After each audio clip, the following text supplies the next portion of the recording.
She's ready. Okay, so I want to give you a little bit of background as to how I ended up here. When I was a child, my parents had friends that traveled the world, and they would come back and they gave travelogues in our local high school, and one of the ones that they did was the Galapagos, and I fell in love with it.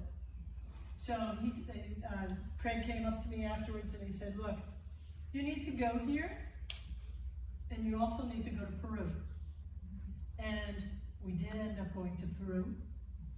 I went with my cousins, and then the dream didn't come true. But in 2021, I lost my husband, and at that point I had a fantastic support system over here with my cousin Peter Lips and his wife Sharon Lips. They supported me during hospice when my husband was in there, and then after he passed, they stayed on and they helped me get through the hard part right then and there. And one of the first things Sharon said to me was, if you could go anywhere in the world, where would you go? And I instantly said the Galapagos, because that was my dream trip. And Sharon said, oh my gosh, I didn't know that. That's where I want to go. So lo and behold, we ended up in the Galapagos. So, Peter, do you want to start your part? Sure. This is my cousin Peter Lips. He's been supporting me since I was 3 years old, because he's exactly 3 years younger than I am. By the same birthday. Microphone. Because I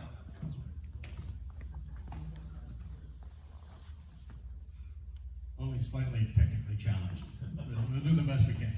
So we've had some technical issues to overcome, and hopefully those won't rear their heads here, but the images look fine. And so what we're going to do is start with a little, where the heck are these islands and why they are interesting. So we'll go through a little bit of that. That's fairly short, and then we'll look at pictures. I think we'll ask, we're more than happy to answer questions about the trip, but I think if you can save them to the end, that'll keep us on track for everybody else. So thank you for that, and I'll get started with this little presentation, and there will be these little things in between when I'm dealing with computer stuff. So thank you for your patience for that. Thank you, Gail.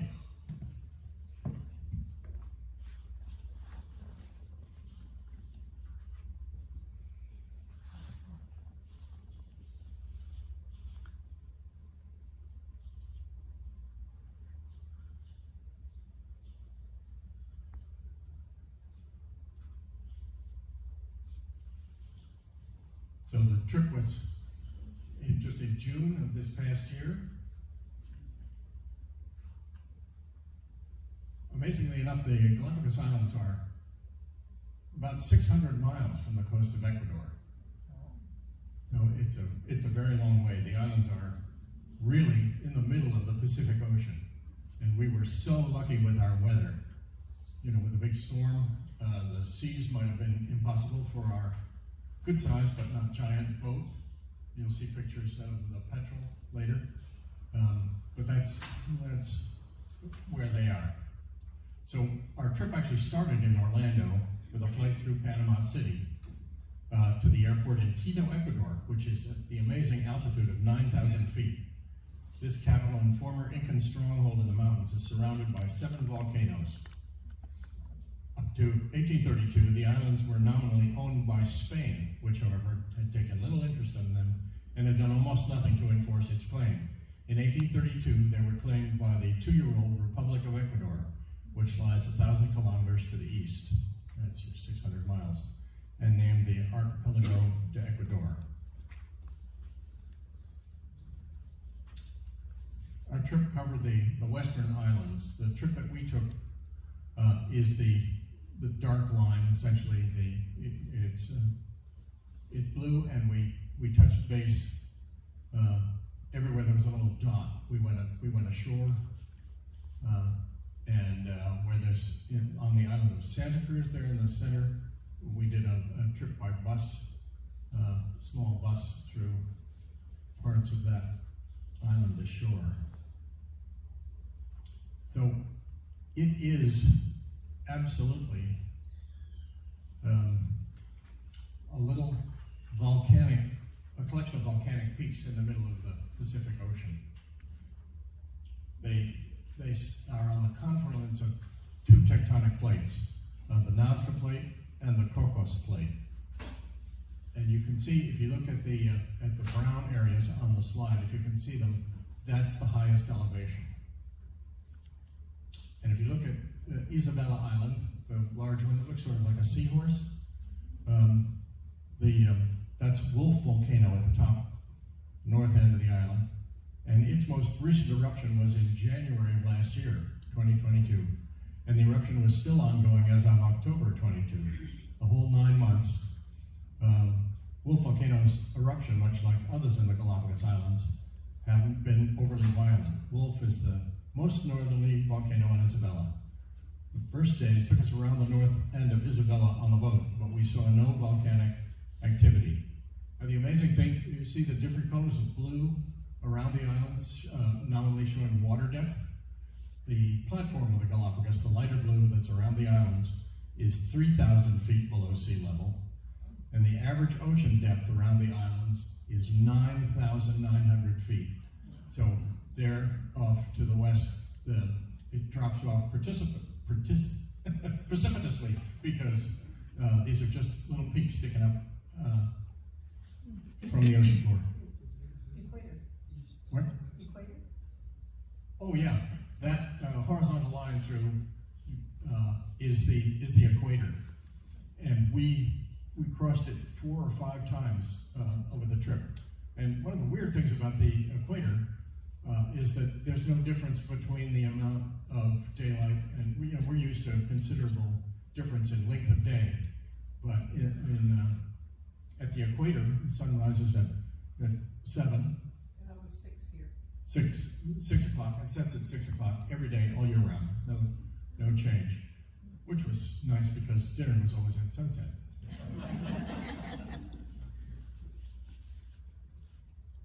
So there are no springs of fresh water on the island. Why is there so much wildlife? And that's what the Galapagos are most known for, is all of the critters that live on the islands.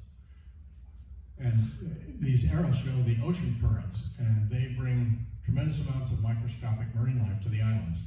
3 major currents: the Humboldt, which is the one coming from the southeast, the Panama flow, which is you can see coming down from Panama from the northeast, and the Cromwell current, which is also called the Humboldt current, which comes up from the south and brings colder water, but lots of krill and other tiny edible animals. Yeah, that's right. Good, thanks, Sharon. This is one of the most frequently asked questions when we said we were going to the Galapagos. Does anybody live there? And yes, they do. The population today, 4 islands of the chain are inhabited, with a total of around 30,000 inhabitants. The largest ethnic group is Ecuadorian mestizos, the native peoples.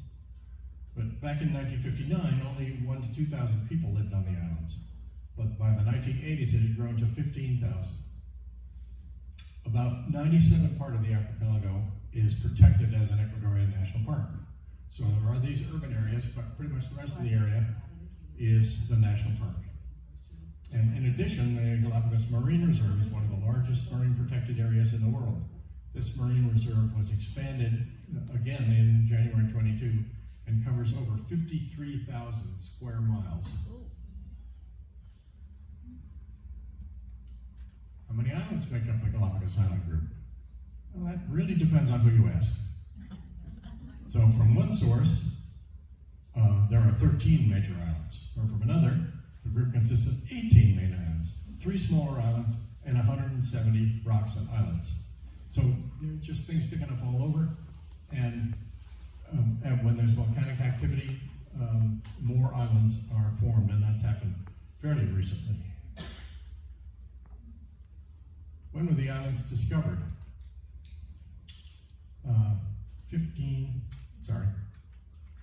Printed out two sides of the sheet.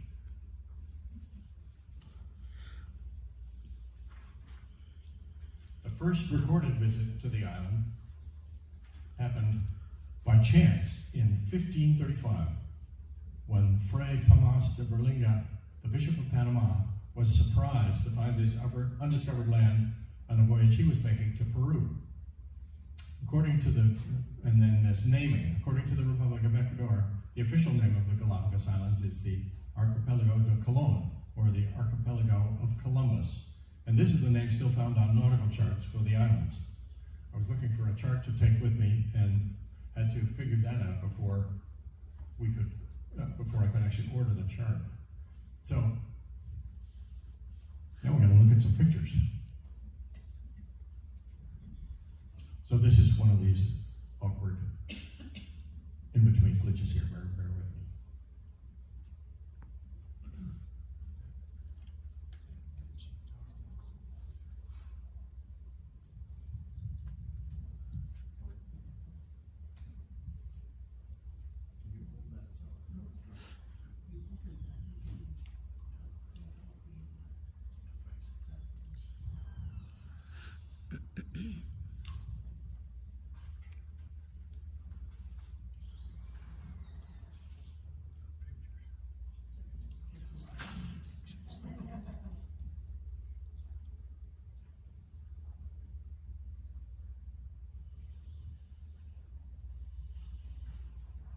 I have no idea what they're doing.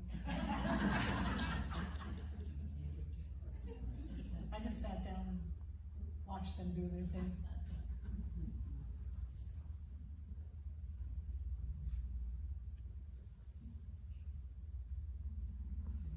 Ready? Okay, so here's our entrance to the Galapagos. You'll notice here we go. This is the Petrel. This is the boat that we were on. This is, we were 13 of us, and we had a crew of 16. So we were treated very well. We were on the Natural Habitat Adventures, and the World Wildlife Fund is a part of that. So this was a pretty special trip. And there we are. There's Gail. And Nancy. And this is just a shot of the different people that are with us. There's a family. So we had a 9-year-old and a 14-year-old. Yeah, a 9-year-old and a 14-year-old. They had a blast. I mean, how could you know them? So this is the entire group except for me and Peter and Dan. Yep. So this is everybody, except for the three of us. This is their room, I think. Yes. This is their room. Plenty of room inside. No problems with the rooms, except when the boat started wobbling, and then things went sliding. Okay, here's us getting ready to go snorkeling. We have some of our outfits on, getting ready to go. Oh, there she is. That's Nancy. There's Gail. There are a few of that. Okay, can you hold that one? Yes. These are our two guides. Santiago is on the right, and Veronica is on the left. And you couldn't have asked for better guides. They were absolutely fantastic. This is a panga, or what's the other name? Zodiac. That we had two of these, and each morning we would take off in them, and sometimes we would just go around the area to see where it was. Other times we use them for Other times we use them for transportation to a snorkeling area or whatever. That's me again, going in the water. It was cold. Okay, so now we're into the Galapagos green sea turtles. This green turtle breeds and lays its eggs in the Galapagos, but is not endemic to the islands. They are called green because the color of their flesh, and I have yet to see a green turtle with green flesh. They are one of the large turtle species and can weigh up to 450 pounds.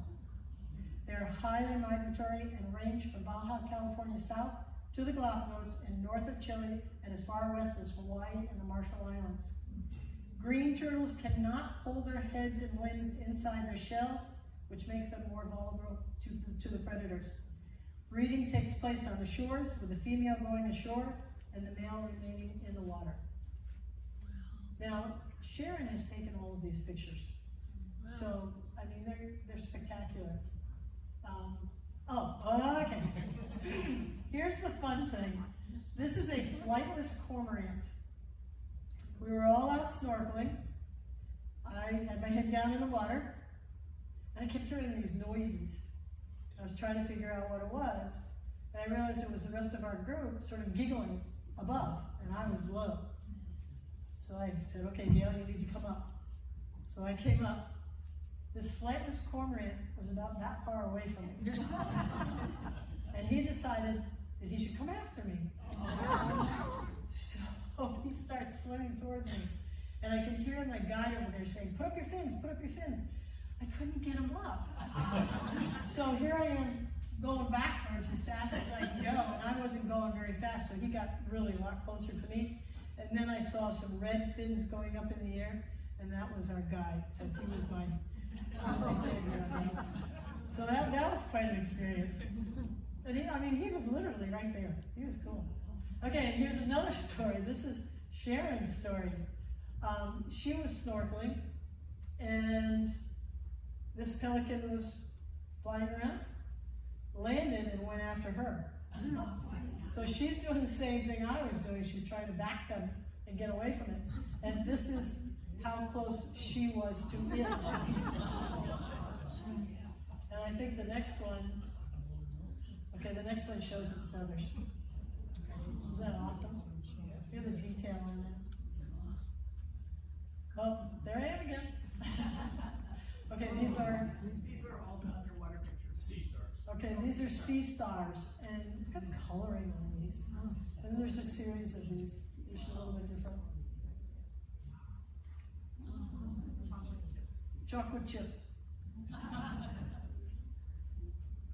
And some of the fish that are floating around there. We don't know the names to all of these. This was kind of fun. This is the sea lions that are friendly, and they just come up on the edge of the boat. And I'm not sure if we have this one in the film, in the video, or whatever this is, on here, but they were on the benches in the cities. They were that friendly. This is the sea lions? Not yet. Okay. Shark. Sea urchins. Something. This one's kind of cool because you can see the bubbles coming off the back of the animal. Upside down. They really wanted to play.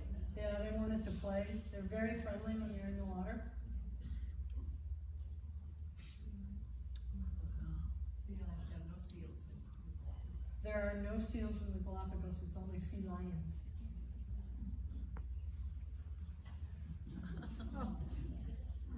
Sitting on the rocks, enjoying the sun. And these are some of the snorkelers. Kind of neat. And again, there were 13 of us in the water.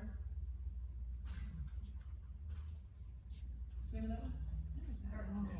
Parrotfish. Barracudas. Spotted eagle ray. A spotted eagle ray. Okay, here's a single one, and then they start filling in. And I mean, it was just awesome to see these going along. It's just magical. North Sea one. Okay. And the frigate bird. Aha. This is North Seymour, one of the locations where we were. These are, okay, so you see a bunch of birds flying around. These are frigate birds. The frigate birds, with their angular wings and forked tails, hang like sinister or evil kites in the wind. They are able to hold a single position in the air as if suspended from invisible strings. You can see them from their airborne perch, harassing gulls and terns. This happens because frigate birds have a very small preening gland and are not able to secrete enough oils to waterproof their feathers. Therefore, unlike other birds, they dive underwater to catch their prey. However, they are able to catch fish on the surface by snatching them up with their hooked beaks. So you can see the beak quite evident there. As with other Galapagos seabirds, a frigate bird's courtship display is quite spectacular. The females conspicuously search out when seeking a mate. The hens take to the air above the rickery to overlook the males who cluster in groups. Whenever a female circles low overhead, the males react with a blatant display of wooing. And there you can see it. The males have a scarlet gulled pouch shaped like a heart hanging under their necks, which are inflated to football-sized balloons. It takes about 20 minutes to fully inflate the pouch, and the male normally sits on a tree and displays it skyward in order to attract passing females. In addition, the male vibrates its wings rapidly back and forth and entices the females with loud clicking and drumming sounds. Then it's on to the nest building, with the males gathering the twigs and the females making the nest. And the males have no problem stealing twigs from other nests, which means the females must stay on the nest to protect it.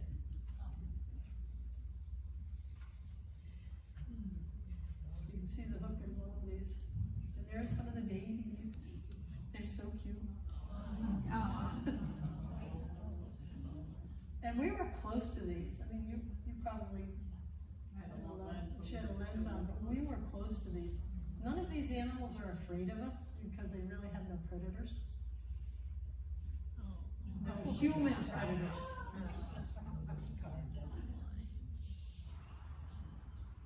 Okay. That's this guy. A blue-footed booby. Is this the section for that? Stay there. Okay, so blue-footed boobies. This is one of the things we wanted to see while we were here. This little guy, thank you to Susan Korberger for letting me borrow him. He's really kind of cute too. Okay, so these birds are the most famous of the Galapagos birds, and in all probability are being seen by most people for the first time. You don't see them in too many other places. Half of all the breeding pairs live in the Galapagos. The others are along the western coast of Central and South America, sometimes as far north as California. They lay 1 to 3 eggs at a time, with incubation occurring when the last egg is laid, and then all the chicks hatch together. This results in a growth inequity and size disparity between the siblings, leading to siblicide in times of food scarcity. This makes the blue-footed booby an important model for studying parent-offspring conflict and sibling rivalry. The female is slightly larger than the male. Its wings are long, pointed, and brown in color. The neck and head are light brown with white streaks, while the belly and underside have pure white plumage. Its eyes are on either side of its bill and oriented towards the front, which means they have excellent binocular vision. Its eyes are a distinctive yellow, with the male having more yellow in its irises than the female. The chicks have black beaks and feet and are clad in a layer of soft white down. The blue-footed booby preys on fish by diving headlong into the water. Its nostrils are permanently closed, and it has to breathe through the corners of its mouth. Its most notable characteristic is its blue-covered feet, which range in color from a pale turquoise to a deep aquamarine. Its feet play a key role in courtship rituals and breeding. The male visually displays his feet to attract mates during the breeding season. The male flaunts his blue feet and dances to impress the female. He begins by showing his feet and struts in front of the female. He then presents nest materials and finishes the mating ritual with a final display of his feet. He may also point his head and bill up to the sky while keeping the wings and tail. Oh, this one. Notice there's a little baby there that doesn't have any fur yet. There's a second one there, if you can see it. And these are all right where we were, right? This group that you're seeing here, they were right there. They were right there. We could walk around them if we wanted to. We were told not to go close to them, but they were right there. It was really impressive. Nesting consists of scraping the ground literally and laying a ring of guano or poop around the perimeter. Both adults care for the chicks and use their feet to cover the chicks and protect them. The chicks are covered with their white down and they appear larger than the adults. So there you can see where the poop has been spread out and around, like little circles. And there are the feet. They really are that little. Couple of eggs right there. He's doing a dance. What's going on?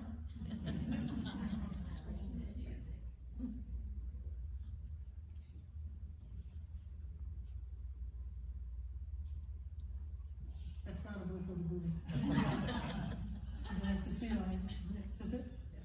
Okay, this is the Galapagos sea lion. This is the most common native mammal that we saw during the journey. It's found on most of the islands and is a subspecies of the California sea lion. There are approximately 30,000 of them in the Galapagos. They're fairly social and often can be seen sunbathing on the sandy shores, the rock groups, gliding through the surf, and even on park benches, which we did see, pangas and boats, and they came up on our boat, the Petrel. The male sea lions are very territorial and often will chase swimmers out of the water, which we did see when we were on one of the beaches. The male was, okay, can you hold that one? Okay. They guard and patrol particularly attractive beaches that they might herd up to 30 females at a time. The females and the young sea lions, on the other hand, are extremely playful and can often be seen near by snorkelers. The males may patrol their territory for up to a few weeks without getting much food or sleep. And after a few weeks of putting up with this front, they tire, and that's when a well-rested male may step in and take over the territory. Sea lions largely eat a variety of fish found within a few miles of shore. They don't go out any farther because they risk being eaten by the greatest predator, which is sharks and whales.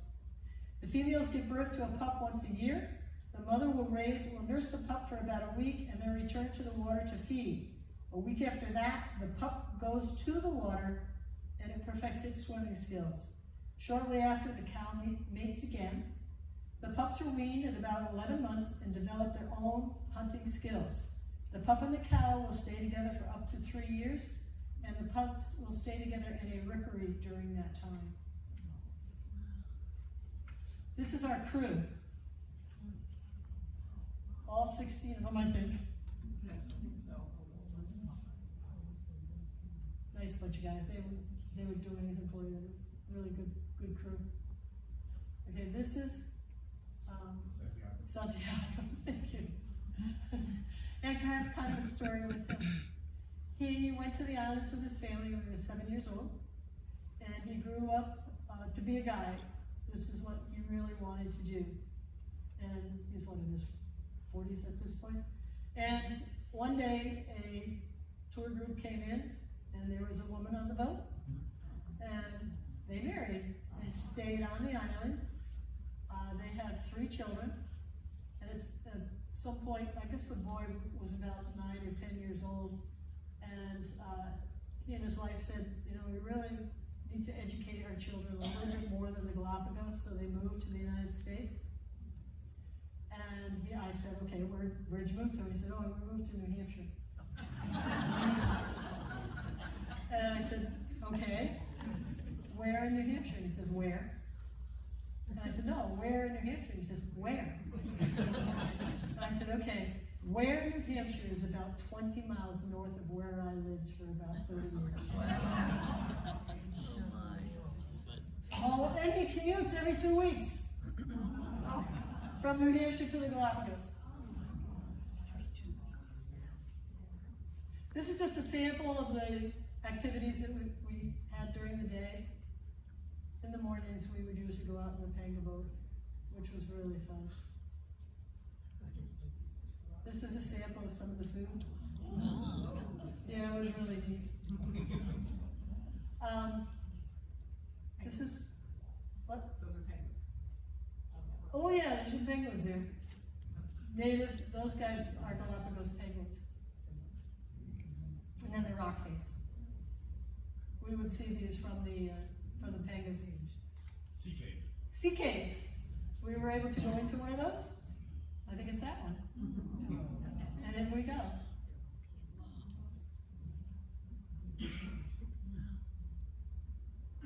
A bird.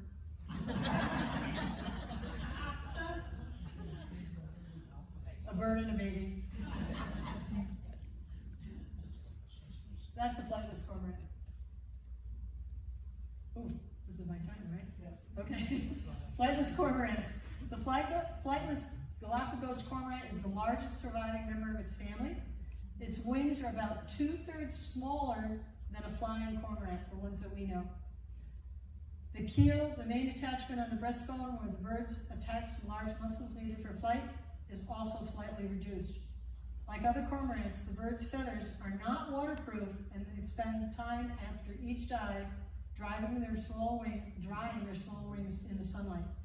This species inhabits the rock shores of volcanic islands and forages in shallow coastal waters. They are extremely sedentary and spend most of their lives, including breeding, on local stretches of coastline. The cormorants evolved as an island habitat was free of predators, having no enemies, taking its food primarily through diving along food-rich shorelines. They did not need to travel to breeding grounds. That's why these guys are flightless. You can see their wings, they're short.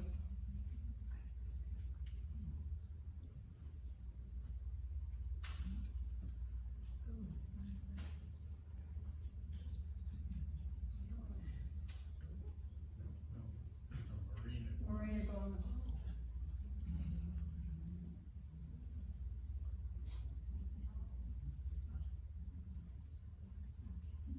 A sea lion trying to show that he can climb, and he didn't. He fell back in.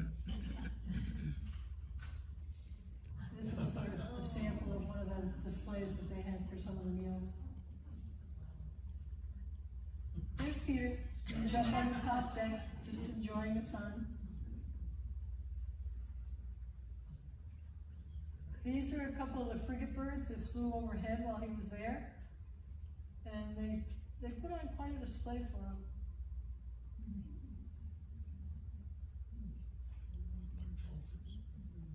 All right. Is it? Okay, these are the marine iguanas. Ugly things that they are. Marine iguanas are the smaller of the two iguanas found in the Galapagos. The males generally weigh about 3 pounds and the females weigh about 1 pound. Marine iguanas are blackish, which can change color to coppery greens and reds in males during the mating season. Charles Darwin has called these large, harmless creatures hideous, as they are probably among the most grotesque-looking reptiles. A row of spine covers the length of the marine iguana's back, and you can see how many of them are together. On our walks, we came upon groups of them, and they were very close together. They looked like a carpet. It was just black. You see spaces there, but we saw groups of them. You couldn't see any sand, and they covered huge areas.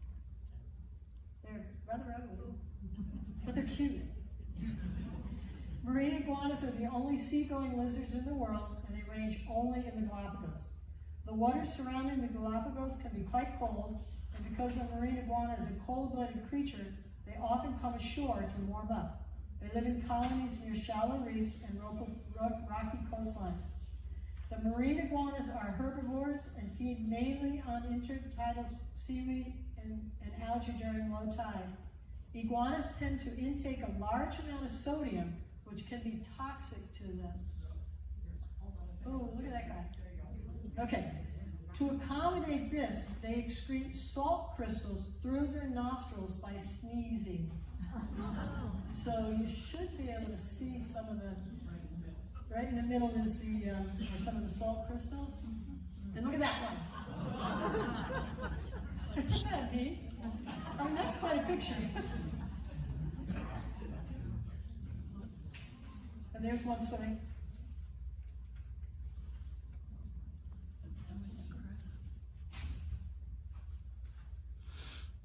This is a juvenile sea lion chasing the iguanas. He did not catch one.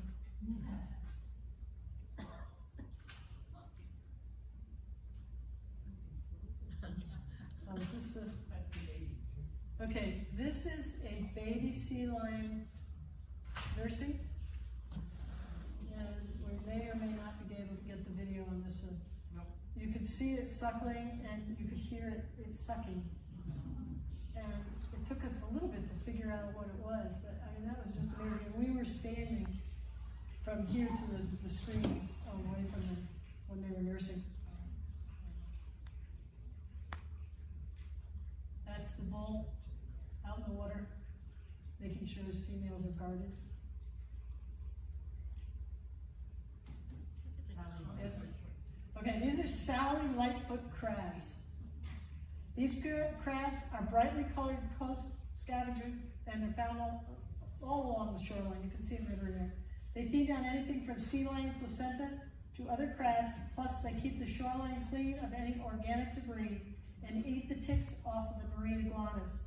They are rumored to have been named after a Caribbean dancer due to their ability in jumping from rock to rock, their ability to run in 4 directions, and their capacity to climb up vertical slopes. Every time a crab molts their shell, their juvenile spots become gradually larger until they get their adult coloring.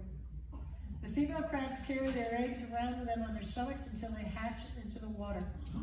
The larvae then swim out to deeper waters where they consume plankton and undergo a rapid series of molts. Eventually they undergo metamorphosis to become juvenile crabs and swim into shore where they start to scavenge and become bigger and more colorful with each molt. So this is probably an adult. When they are not mating or feeding, the crabs spend their time hiding in cracks in the rocks. If they are disturbed, they may spray water or shed one of their legs as a defense mechanism. This shows you the lava on that particular location. And these are some of the Galapagos hawks.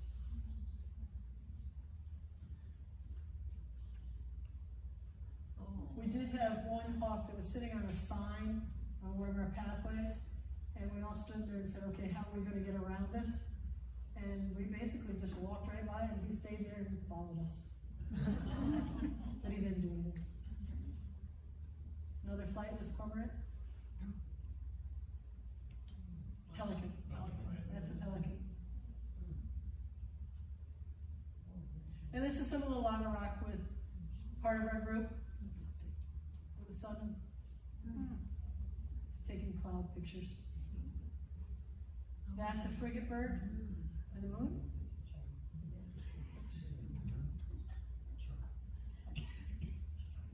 Almost caught the moon. This is the goats. Okay, this is one of the islands where the invasive animals were introduced to the Galapagos. And you can see by the vegetation that it's fairly thin. Oh, and the writing that you see up there, that's graffiti from the mid-1800s. Oh.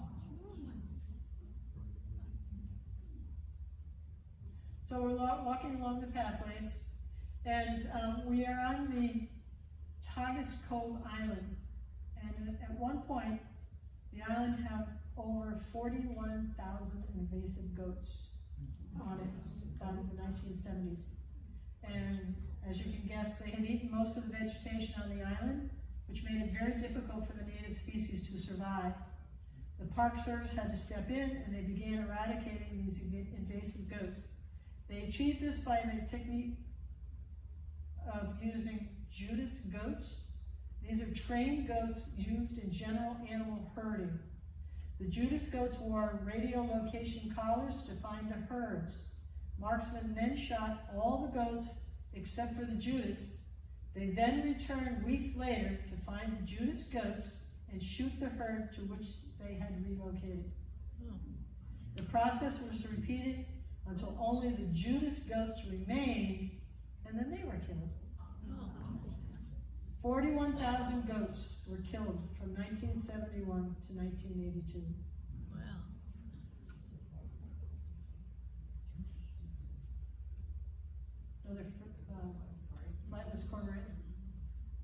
Upside down. Sorry. Here we go with some of the blue-footed boobies. And it was amazing to see them on the sides of the rocks. They would have their nest there, and they're not afraid of you. You could get up close with your pangas.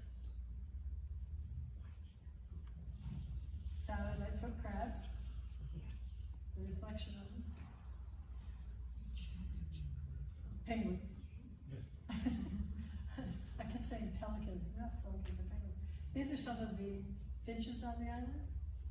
Oh.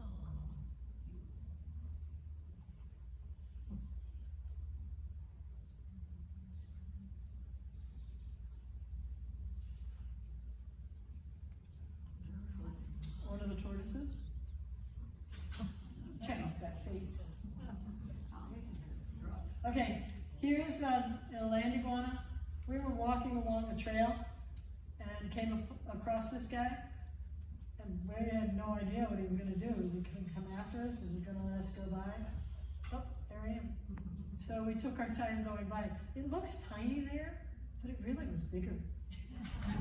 And he really was kind of scary. I mean, look at his skin.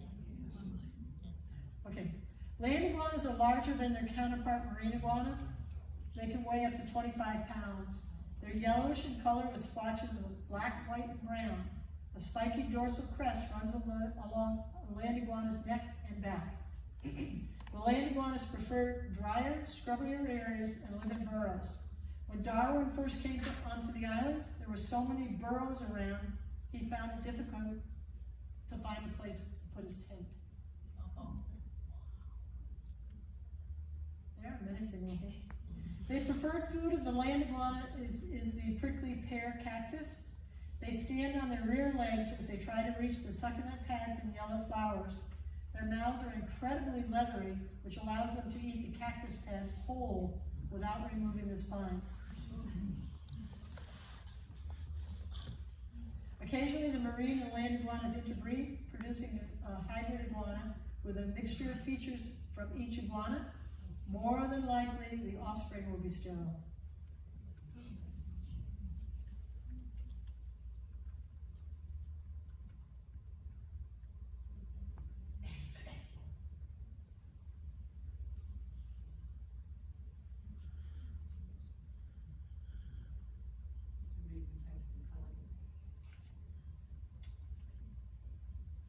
Okay, we're into the brown pelicans, and this is one that you would recognize because they're all over the place. They're easily recognizable because of its huge pouch bill and large size. They're 4 feet long, and they have a wingspan of 6.5 feet. Generally brown in color, but during the breeding season, the adults have bright white and chestnut markings on their heads and necks. They nest year-round on most of the islands. These pelicans have wide fingered wings and are good gliders. They are often seen in squadron-like formation, flapping and soaring in unison to create an elegant aerial ballet. They feed by making a shallow plunge dive and by scooping up as much as 2.5 gallons of water with their pouches. The water quickly drains out through the bill, and the trapped fish are swallowed. You would think this was a straightforward skill, easily learned. However, many of the young are unable to learn the scoop fishing technique quickly enough, and they die because of starvation. That's a neat picture right there.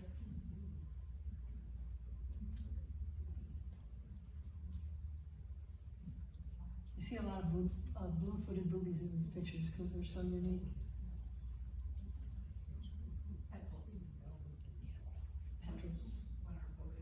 Petros, this is what our boat is named after. Like parodying over here.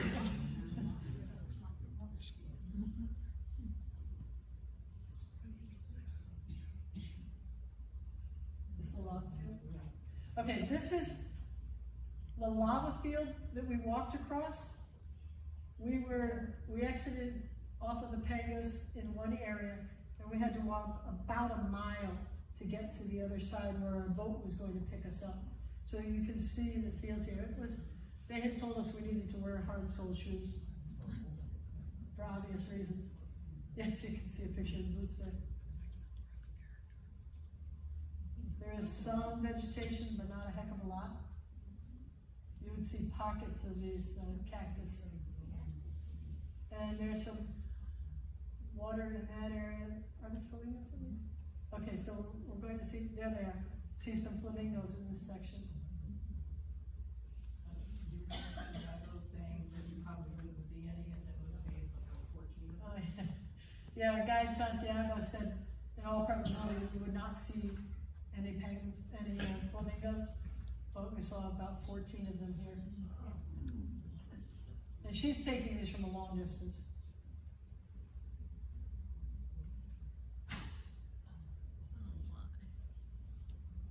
I like that picture because of the green vegetation. It's very contrasting. We're almost at where our boat takes us out. That's not our boat.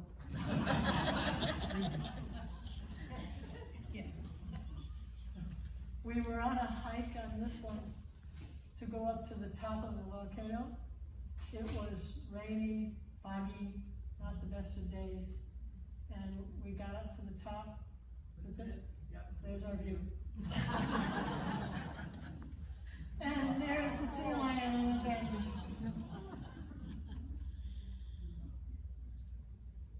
This is a fish market. There is a video of this, but it's not hooked it up. At the end, we may be able to show it. So here are the pelicans. Now all these birds are protected, so you can't harm them. But check out the lady here. She can use her knife to scare away. I mean, this was amazing. They were just flying all over the place. Different types of birds. Yeah, there's a little guy down there. He's hoping that he's going to get some droppings from the lady up above, and she did drop him some. Now we're into the tortoises, right? Yep. Okay, so these are highlighted. This and the blue-footed boobies are the highlight of the Galapagos. We went to tell me the name of it? Darwin Center. The Darwin Center, and they are breeding the tortoises, and they have different areas for different ages of the tortoises. So you see the small ones, and then a few years later you see the next size all the way up to the big guys, and then they're released. And each one does have a number so that they can track them. Oh, shoot, it really is out of order, right? So you should just talk about what this is, because Okay. I don't know. Okay, we've jumped away from the Darwin Center to the Turtle Preserve. The group that we were with, they had this preserve to themselves. No other tour groups would go there, and we stayed in tree houses. And I'm not sure if, oh, there they are. We stayed in tree houses, and that was one of the rooms that we saw before. This is really kind of fun. I never stayed in a tree house before, so that was neat. Stay there. He's not going to. This is the same scene at night at 3 o'clock in the morning. It's Oh. This is the same scene at night, that scene at night at 3 o'clock in the morning. There's me and the tortoise. That is so cool. I mean, this guy's probably over 100 years old. And Peter and Sharon.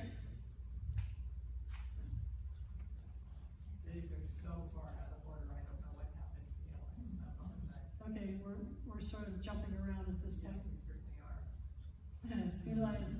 This is one of the broods that the male sea lion was protecting. And the two little babies here. Oh, this is the hawk. This is the hawk. The hawk that was on the sign. Oh, yeah. Is he on the side? Yes, it was still. This is when we're snorkeling. Oh, no, not snorkeling. We're just going. Yeah, and the sea lions. And the sea lions are following us. So these are all juveniles or females. This is They're so cute. when they tried to get in the boat. we had 2 pangas, all of us were out there, and between the 2 pangas, they were going back and forth, trying to climb into the boats with us. Oh, okay, so this, at the end of our trip, are there gonna be more after I this? have no idea. Okay, so I'll tell you about this one. After we finished the Galapagos, we didn't stop there. We continued on, and we went to the Amazonian basin. We don't have pictures of those today. We can do that one at another time. But for, this is kind of a special one, because if you like turtles, and you like turtles and butterflies, there it is. That appears to be the end, we missed a whole big chunk, but that's okay. And we are at the end, and we'd like to say thank you very much for coming. Wow.